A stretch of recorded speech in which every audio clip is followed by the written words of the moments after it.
रोडवरील अतिक्रमण नगरपालिकेने तमाशा कलावंतांना जागा मिळालीच पाहिजे। तमाशा कलावंतांना जागा मिळालीच पाहिजे। नमस्कार, आपल्या सर्वांना ठाऊक आहे या महाराष्ट्रामध्ये तमाशा हा एक लोकप्रिय असा नाट्य प्रकार आहे। साधारणतः पेशव्यांच्या काळामध्ये 18व्या शतकामध्ये या प्रकाराचा उगम पावला आणि या साधारणतः मुख्यतः करून ग्रामीण भागातल्या मनोरंजनासाठी हा एक मुख्य स्रोत म्हणून ओळखला जातो। आज संपूर्ण महाराष्ट्रामध्ये ह्या कला आज ही लोप पावत चाललेली आणि या कलावंतांचं आयुष्य आज अतिशय दयनीय अवस्था झालेली आहे। या कलावंतांना साधारणतः मागील काही काळामध्ये त्यांची पेन्शनसाठी देखील काहीतरी मागणी ही मोठ्या स्वरूपात येत होती।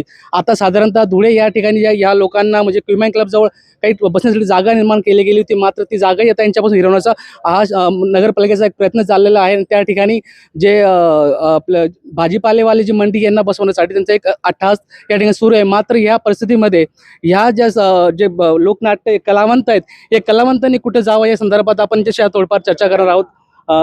दादा, काय सांगणार आपण या संदर्भात?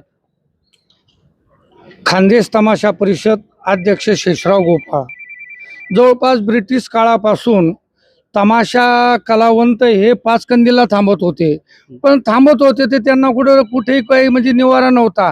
अगदी रोडवर थांबायचे आणि थांबल्यानंतर आजूबाजू व्यापारी वर्ग आमचा त्रास सहन करून आम्हाला सहारा द्यायचे। पण कालांतरानंतर काय झाले की रहदारी वाढली आणि लोकसंख्या वाढली, त्याच्यामुळे आम्हाला म्हणजे समजून घेतलं की ते योग्य नाही। त्यावेळेस आम्ही जवळजवळ 15 ते 20 वर्षापूर्वी महानगरपालिकेला आणि SP साहेबांना निवेदन दिलं की आम्हाला कुठेतरी हक्काची जागा काहीतरी द्या तुम्ही। त्या टायमाला आम्हाला सुचवण्यात आलं की तुम्ही कलावंत आहेत, लोक कलावंत आहेत, तर तुम्ही तिथं जेल रोडला तुम्ही त्या राऊंडला थांबा। तेव्हापासून 15 ते 20 वर्षाहून आम्ही तिथं थांबतोय। परंतु आता महानगरपालिका जवळपास शिवाजी मार्केट, शंकर मार्केट, भाजीपाला मार्केट वगैरे त्याचं काही ते तोडतायत आणि ते सर्व लोक जे आहेत तर सर्व तिथं जेल रोडवर येत आहेत। आता जेल रोडवर येत आहेत म्हटल्यानंतर आता लोक कलावंत जाणार कुठं? जवळ 15 ते 20 वर्षापासून आम्ही त्या ठिकाणी थांबलोय। आम्ही 20 वर्षापर्यंत आतापर्यंत तिथं अतिक्रमण केलेलं नाही। आम्हाला ती जागा काही नावावर करायची नाही, कायमस्वरूपी नकोय, परंतु आम्हाला त्या ठिकाणी उदरनिर्वाह करण्यासाठी आम्हाला ती जागा पाहिजे।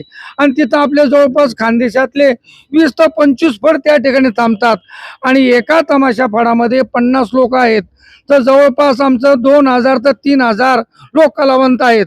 आमची लोककला ही भिकारी नाही, फक्त आमची परिस्थिती आमची भिकारी आहे, म्हणून आम्ही रोडवर थांबलोय। तरी शासनाला, महानगरपालिकाला, त्यानंतर जिल्हाधिकारी साहेबांना एक विनंती करतो, आम्ही लोक कलावंत छत्रपती शाहू महाराज त्यानंतर पेशवे काळामध्ये लोककला यांच्या डोक्यावर हात ठेवला आणि पहिले महाराष्ट्राचे मुख्यमंत्री यशवंतरावजी चव्हाण त्यांनी सुद्धा आम्हाला राजश्रय दिला। आणि अलीकडच्या काळामध्ये तर लोक कलावंताला जर जेल रोडवरून जर हद्दीपार करत असाल तर ही शोकांतिका आहे। जर आम्हाला त्या ठिकाणी हद्दीपार केलं तर आमचा उदरनिर्वाहाचा प्रश्न निर्माण होईल, आमचे सर्व कुटुंब उघड्यावर येईल। शेवट आम्हाला आत्महत्या केल्याशिवाय पर्याय नाही, कारण आमच्याकडे काही शेती नाही किंवा कुठला व्यवसाय नाही। तमाशा हीच आमची शेती आहे आणि ही तमाशा शेती जर गेली तर आम्ही काय करणार आहे? त्यासाठी शासनाला विनंती की जेल रोडवर आम्ही ते शासकीय तंत्रनिकेतन कॉलेजच्या अलीकडे आम्हाला राहू द्यावे। तिकडं समजा भाजीपाला मार्केट वगैरे येत असेल तर आम्हाला त्यांना विरोध नाही, ते काही आमचे दुश्मन नाही, त्यांना सुद्धा जागा देण्यात यावं, परंतु त्या शासकीय तंत्रनिकेतनच्या गेटच्या तिकडे द्यावे, इकडे देऊ नये। इकडे आमचे 15-20 जे तमाशा फड मालक आहेत इथं थांबतील, सुपाऱ्या घेतील। तेव्हा शासनाला एक विनंती आहे की कलावंतांचा पोट्या पानाचा प्रश्न विचारात घेऊन आणि ती जागा आम्हाला कायमस्वरूपी त्या ठिकाणी देण्यात यावं। पण मी शासनाला आश्वासन देतो की आम्ही तिथं कुठलंही अतिक्रमण करणार नाही किंवा ती जागेची नेहमीप्रमाणे मागणी करणार नाही, परंतु आहे तिथं आम्हाला फक्त पोट भरू द्या, एवढी शासनाला कळकळीची विनंती। तुमच्याच प्रमाणे ज्या अर्थी आज आग्रा रोड जे पाचकंदीलचं मार्केट आहे या मार्केटमध्ये सर्वसाधारण लोकांचं त्या ठिकाणी गाड्या आहेत आज त्या ठिकाणी एक व्यापारी संकुल बांधलं जात आहे व त्या लोकांना पर्यायी जागा दिली गेली, ते पण आपलं पोट भरण्यासाठीच त्या ठिकाणी बसणार आहेत. आणि समजा महानगरपालिकेने जर आपल्याला पर्यायी जागा दिली त्या संदर्भात आपण काय सांगणार?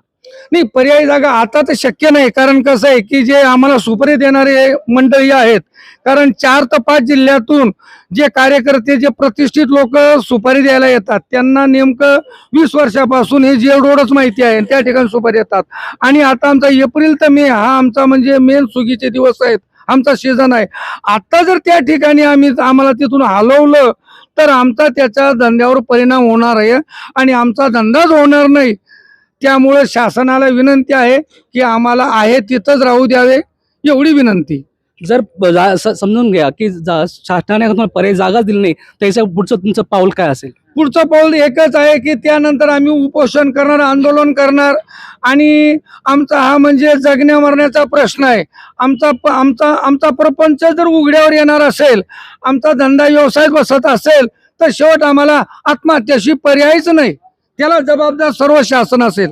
नक्कीच आपण पाहू शकता की साधारणतः ह्या ज्या लोकांचा लोक कलावंतांसंदर्भात आज जर हा जो काळ असतो, ह्या काळामध्येच त्यांना काहीतरी सुपाऱ्या मिळतात असतात. हा ग्रामीण भागामध्ये या म्हणजे यात्रा स्वरूप असल्याने या ठिकाणी बऱ्यापैकी यांना आपल्या उदरनिर्वाहासाठी या ठिकाणी सुपाऱ्या मिळत असतात. मात्र अशा प्रकारे जर जागा यांच्याने हिरवली गेली तर जे काही सुपारी देणारे लोक असतील ते कोणाला शोधत बसतील. या ठिकाणी यांचा खूप मोठा नुकसान होणार आहे व यांचा परिवार देखील या ठिकाणी उपासमारीची वेळ येणार आहे. मी जितेंद्र गणार्दन, सामान्याचा आवाज. जय भीम.